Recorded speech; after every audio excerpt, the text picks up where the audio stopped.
C'est devenu un rituel automnal à Sélestat. Chaque année, les vendanges de la vigne de la commune sont réalisées. La parcelle de 11 arts est située rue Charleroi en Zédy Nord depuis 2004.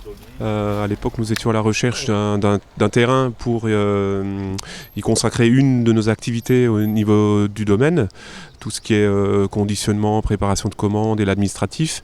Et c'est à ce moment-là qu'avec Marcel Boller, il y a eu cette idée de refaire revivre un petit peu le passé viticole de la ville de Sélestat.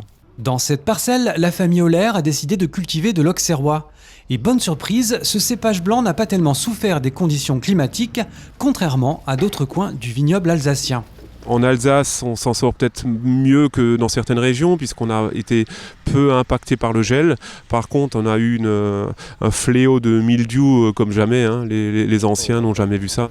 Et étrangement, sur cette parcelle, il y en a pratiquement pas. Donc c'est vrai que je ne sais pas s'il y a un microclimat ici à Sélestat. En tout cas, contrairement à certains villages voisins, il y a pratiquement pas de mildiou. Donc la réponse à votre question, oui, la vigne, elle est belle. Pour le maire, ce rendez-vous permet de perpétuer la tradition viticole de Sélestat. On a tenu à ce que cette tradition perdure et puis ressuscite en quelque sorte. C'est la raison pour laquelle, effectivement, symboliquement, nous faisons les vendanges avec la majorité du conseil municipal ainsi que quelques membres des Tsevelat-Trepler qui, au départ, quand nous avons planté ces vignes, ont déjà été associés. Il faut dire qu'au siècle passé, Sélestat comptait pas moins de 330 hectares de vignes. Il était d'ailleurs fréquent que des pieds entourent les champs des maraîchers.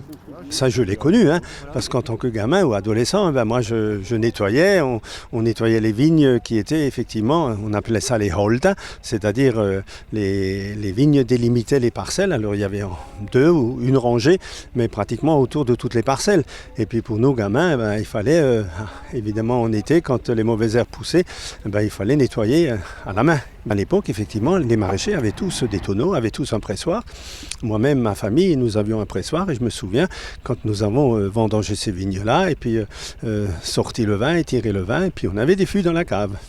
Alors c'était le vin qui était utilisé pour la famille évidemment, pour la propre consommation ou quand il y avait des gens qui venaient régulièrement, on cherchait un peu de vin dans la cruche et puis on mettait ça sur la table. Cette récolte de la vigne de Sélestat permet de produire environ 1000 bouteilles. Du vin blanc qui sera dégusté avec modération, notamment lors d'événements communaux tels que la cérémonie des vœux. Pas que de vin, mais le raisin aussi il est bon.